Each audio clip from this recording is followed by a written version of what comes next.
നമസ്കാരം സുഹൃത്തുക്കളെ, എന്റെ പേര് അശ്വതി. Welcome to Harshitham എജ്യൂടെക്.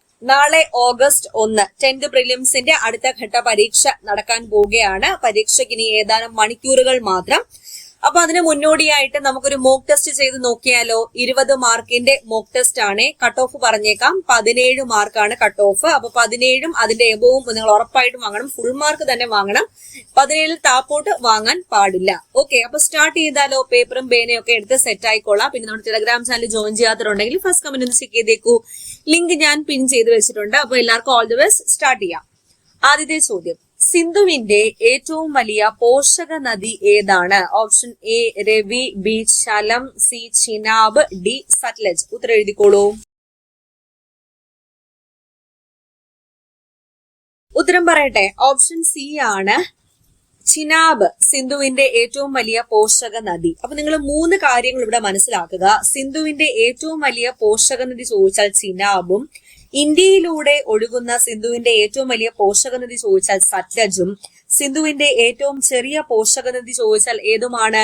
ബിയാസുമാണ്. ബിയാസ് ഓർത്തിരിക്കുമല്ലോ. പാകിസ്ഥാന്റെ ജീവരേഖ എന്നറിയപ്പെടുന്ന നദിയാണ് സിന്ധു. ഇന്ത്യക്ക് ആ പേര് ലഭിക്കാൻ കാരണമായ നദി കൂടിയാണ് സിന്ധു. പടിഞ്ഞാറോട്ട് ഒഴുകുന്ന ഏക ഹിമാലയൻ നദി ഏതാണ്? സിന്ധു. ബാക്കി 2 ഹിമാലയൻ നദികൾ ഗംഗയും ബ്രഹ്മപുത്രയും കിഴക്കോട്ടാണ് ഒഴുകുന്നത്. ഇന്ത്യൻ ഉപഭൂഖണ്ഡത്തിലെ ഏറ്റവും വലിയ നദിയാണ് സിന്ധു. അറബിക്കടലിൽ പതിക്കുന്ന ഏക ഹിമാലയൻ നദി ചോദിച്ചാൽ സിന്ധു ആണ്. അടുത്ത ചോദ്യം, ഡാർജിലിംഗ് സുഖവാസ കേന്ദ്രം ഏത് സംസ്ഥാനത്താണ്? പശ്ചിമ ബംഗാൾ, ഉത്തരാഖണ്ഡ്, അരുണാചൽ പ്രദേശ്, ഹിമാചൽ പ്രദേശ്. ഉത്തരം എഴുതിക്കോളൂ. ഉത്തരം ഓപ്ഷൻ എ ആണ്. പശ്ചിമ ബംഗാളിലാണ് ഡാർജിലിംഗ് സുഖവാസ കേന്ദ്രം സ്ഥിതി ചെയ്യുന്നത്. ഇന്ത്യയിലെ ഏറ്റവും പഴക്കമേറിയ ഭൂവിഭാഗം ഏത്? ഉപദ്വീപീയ പീഠഭൂമി, ഉത്തരപർവ്വത മേഖല, ഉത്തര മഹാസമതലം. ഇതൊന്നുമല്ല. ഉത്തരം എഴുതിക്കോളൂ. ഉത്തരം ഓപ്ഷൻ എ ആണ്. ഉപദ്വീപീയ പീഠഭൂമിയാണ് ഇന്ത്യയിലെ ഏറ്റവും പഴക്കമേറിയ ഭൂവിഭാഗം. ഉപദ്വീപീയ പീഠഭൂമിയിലെ ഏറ്റവും ഉയരമേറിയ കൊടുമുടി ഏതാണ്? ആനമുടി. ആനമുടിയുടെ ഹൈറ്റ് എത്രയാ? 2695 മീറ്റർ. ഉപദ്വീപീയ പീഠഭൂമി അല്ലെങ്കിൽ ഇന്ത്യൻ ഉപദ്വീപിന്റെ ഭാഗമായ പ്രധാനപ്പെട്ട പീഠഭൂമികൾ ഏതൊക്കെ? റാഞ്ചി പീഠഭൂമി, മാൾവ പീഠഭൂമി, കർണാടക പീഠഭൂമി, ഹസാരിബാഗ് പീഠഭൂമി മുതലായവയാണ്. ഇന്ത്യയിലെ ഏറ്റവും വിസ്തൃതിയേറിയ ഭൂവിഭാഗം ചോദിച്ചാൽ ഏത് തന്നെയാണ്? ഉപദ്വീപീയ പീഠഭൂമിയാണ്. ഇന്ത്യയിലെ ഏറ്റവും പഴക്കമേറിയ ഭൂവിഭാഗങ്ങളിൽ ഏറ്റവും ദൃഢവും സ്ഥിരവുമായത് ഏതാണ്? ഉപദ്വീപീയ പീഠഭൂമിയാണ്. ഉപദ്വീപീയ പീഠഭൂമിയുടെ ഭാഗമായിട്ടുള്ള പ്രധാന പർവ്വതനിരകൾ ഏതൊക്കെ? ആരവല്ലി, വിന്ധ്യ സത്പുര, പശ്ചിമഘട്ടം, പൂർവഘട്ടം മുതലായവയാണ്. ധാതുക്കളുടെ കലവറ എന്നറിയപ്പെടുന്ന ഭൂവിഭാഗം കൂടിയാണ് ഏത്? ഉപദ്വീപീയ പീഠഭൂമി. അടുത്ത ചോദ്യം, പാകിസ്ഥാനുമായി ഏറ്റവും കൂടുതൽ അതിർത്തി പങ്കിടുന്ന സംസ്ഥാനം ഏതാണ്? മഹാരാഷ്ട്ര, രാജസ്ഥാൻ, മധ്യപ്രദേശ്, പഞ്ചാബ്. ഉത്തരം എഴുതിക്കോളൂ.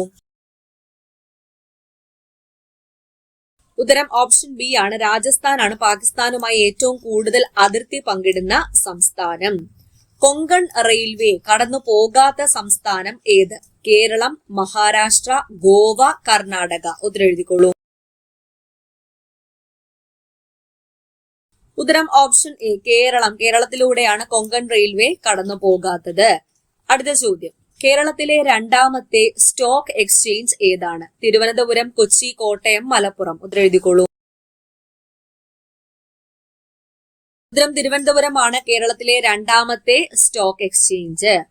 ഇന്ത്യൻ ഒളിമ്പിക്സ് ടീമിനെ നയിച്ച ആദ്യത്തെ വനിത ആരാണ്? PT Usha, Shiny Wilson, Anju Bobby George, MD Valsamma. ഉത്തരം എഴുതിക്കോളൂ.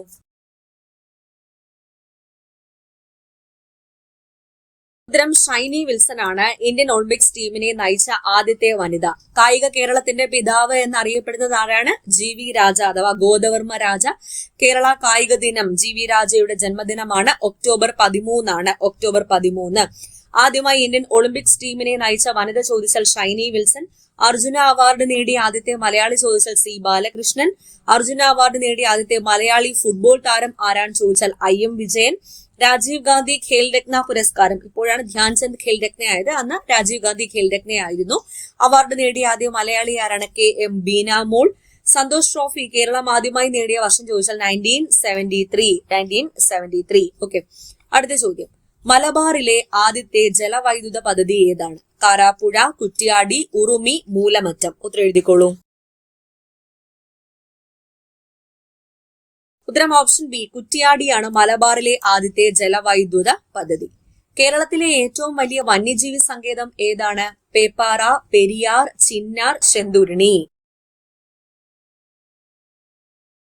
ഉത്തരം പെരിയാറാണ് കേരളത്തിലെ ഏറ്റവും വലിയ വന്യജീവി സങ്കേതം. ഏത് വർഷമാണ് കേരളത്തിൽ ട്രോളിംഗ് നിരോധനം പ്രാബല്യത്തിൽ വന്നത്? 1980, 1982, 1986, 1988. ഉത്തരം എഴുതിക്കോളൂ. ട്രോളിംഗ് നിരോധനം പ്രാബല്യത്തിൽ വന്നത് 1988 കേരളത്തില്. ഇന്ത്യയിൽ ഡിജിറ്റൽ ബാങ്കിംഗ് നടപ്പിലാക്കിയ ആദ്യ സംസ്ഥാനം ഏത്? മഹാരാഷ്ട്ര, കർണാടക, കേരളം, പശ്ചിമ ബംഗാൾ. ഉത്തരം എഴുതിക്കോളൂ. ഉത്തരം ഓപ്ഷൻ സി, കേരളമാണ് ഇന്ത്യയിൽ ഡിജിറ്റൽ ബാങ്കിംഗ് നടപ്പിലാക്കിയ ആദ്യത്തെ സംസ്ഥാനം. ഇന്ത്യൻ രാഷ്ട്രപതി സ്ഥാനത്ത് എത്തുന്നതിന് മുൻപ് ദ്രൗപദി മുർമു ഏത് സംസ്ഥാനത്തിന്റെ ഗവർണർ ആയിരുന്നു? മധ്യപ്രദേശ്, ഒഡീഷ, ജാർഖണ്ഡ്, ഉത്തരാഖണ്ഡ്. ഉത്തരം എഴുതിക്കോളൂ. ഉത്തരം ജാർഖണ്ഡ് ആണ്. ദ്രൗപദി മുർമു ഇന്ത്യൻ രാഷ്ട്രപതി സ്ഥാനത്ത് എത്തുന്നതിന് മുൻപ് ജാർഖണ്ഡിന്റെ ഗവർണർ ആയിരുന്നു.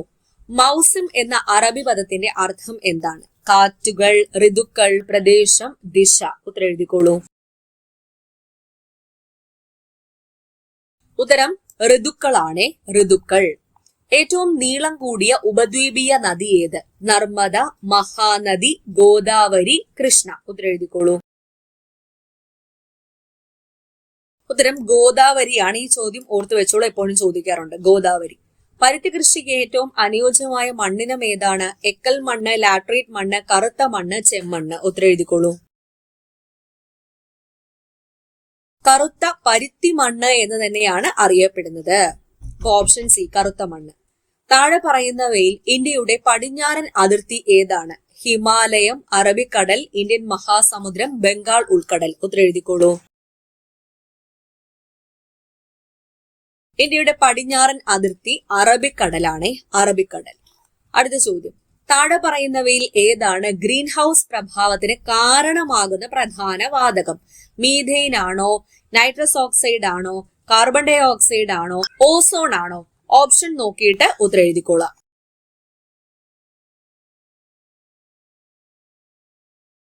ഓപ്ഷൻ സി ആണ്, കാർബൺ ഡൈ ഓക്സൈഡ് ആണ് ഉത്തരം. ശ്വസനം, ഹൃദയമിടിപ്പ് തുടങ്ങിയ അടിസ്ഥാന പ്രവർത്തനങ്ങളെ നിയന്ത്രിക്കുന്ന തലച്ചോറിന്റെ ഭാഗം ഏതാണ്? Cerebellum, cerebrum, medulla oblongata, hypothalamus. ഉത്തരം എഴുതിക്കോളൂ. ഉത്തരം മെഡുല്ല ഒബ്ലോങ്കേറ്റയാണ്. Medulla oblongata. ത്വക്ക്, അസ്ഥികൾ, ബന്ധിത കലകൾ എന്നിവയ്ക്ക് പ്രധാനമായ ഒരു പ്രോട്ടീനായ കൊളാജന്റെ സമന്വയത്തിന് ആവശ്യമായ വിറ്റാമിൻ ഏത്? Vitamin A, C, E, K. ഉത്തരം എഴുതിക്കോളൂ. ഉത്തരം വൈറ്റമിൻ സി ആണ്. Vitamin C. ഓപ്ഷൻ ബി ആണ് ഉത്തരം. ലാസ്റ്റ് ചോദ്യം, താഴെ പറയുന്നവയിൽ ഏതാണ് വൈറസ് മൂലം ഉണ്ടാകാത്തത്? ഇൻഫ്ലുവൻസ, ട്യൂബർക്ലോസിസ്, മീസിൽസ്, ഡെങ്കിപ്പനി. കണ്ടല്ലോ. ഇനി ഓപ്ഷൻ നോക്കിക്കോളാം, ഉത്തരം എഴുതാം. ഉത്തരം ഓപ്ഷൻ എ ആണ്, ട്യൂബർക്ലോസിസ്. ട്യൂബർക്ലോസിസ്. ഓക്കെ, അപ്പൊ ഇത്രയാണ് 20 ചോദ്യങ്ങൾ. നിങ്ങൾക്ക് എത്ര മാർക്ക് കിട്ടി എന്ന് താഴെ പറയുക. 20 ഔട്ട് ഓഫ് 20 ലഭിച്ച എല്ലാവർക്കും കൺഗ്രാറ്റുലേഷൻസ്. 17 ആണ് കട്ട് ഓഫ്. 17 എബോ ലഭിച്ച എല്ലാവർക്കും കൺഗ്രാറ്റുലേഷൻ. ഏതെങ്കിലും ഏരിയ നിങ്ങൾക്ക് തെറ്റിപ്പോയിട്ടുണ്ടെങ്കിൽ നോക്കി പഠിക്കുക. 17 ബിലോ കിട്ടിയ ആൾക്കാർ നന്നായിട്ട് തന്നെ നോക്കിക്കൊള്ളാം. ഓക്കെ, അപ്പൊ സെറ്റ് അല്ലേ? അപ്പൊ നാളത്തെ പരീക്ഷയ്ക്ക് എല്ലാവർക്കും ഓൾ ദി ബെസ്റ്റ്. പ്രാർത്ഥിച്ചു കിടന്നോളൂ. നന്നായിട്ട് ഉറങ്ങുക. നാളെ ഫ്രഷ് ആയിട്ട് പോയി നാളെ രാവിലെയും കൂടി എന്തെങ്കിലും റിവിഷൻ അടിക്കാനുണ്ടെങ്കിൽ റിവൈസ് ചെയ്യുക, പരീക്ഷ എഴുതുക. ഓക്കെ, നന്നായിട്ട് പരീക്ഷ എഴുതിയിട്ട് വരാം. God bless you all. അടുത്ത ക്ലാസ്സിൽ വീണ്ടും കാണാം. Thank you.